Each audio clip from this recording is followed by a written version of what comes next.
Water, like any substance, is made up of molecules. The mobility of these molecules is determined by temperature. When heat is added to water, the vibration of its molecules increases, causing the water to expand. As the water molecules vibrate faster, they bounce around, pushing each other away, causing the space between them to increase. This graph shows how the volume of water expands as its temperature increases from 4 degrees Celsius to 18 degrees Celsius.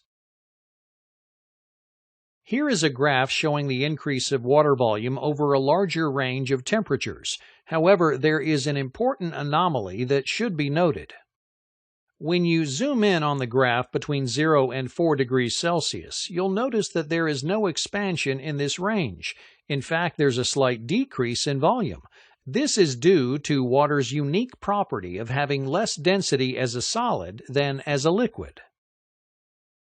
This can be explained by the crystalline structure of ice. When water molecules cool down, they vibrate less. As the temperature reaches freezing, these slow-moving molecules latch onto each other at specific points, creating rigid ice crystals with a distinctive lattice shape.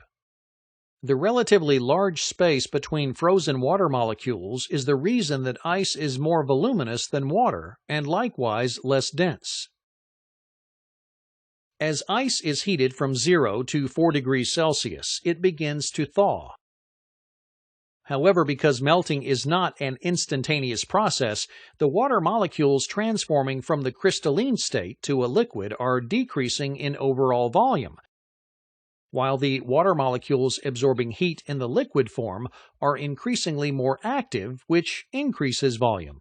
However, because the collapse of ice crystals dominates these two opposing processes, the net effect is a decrease in the overall volume.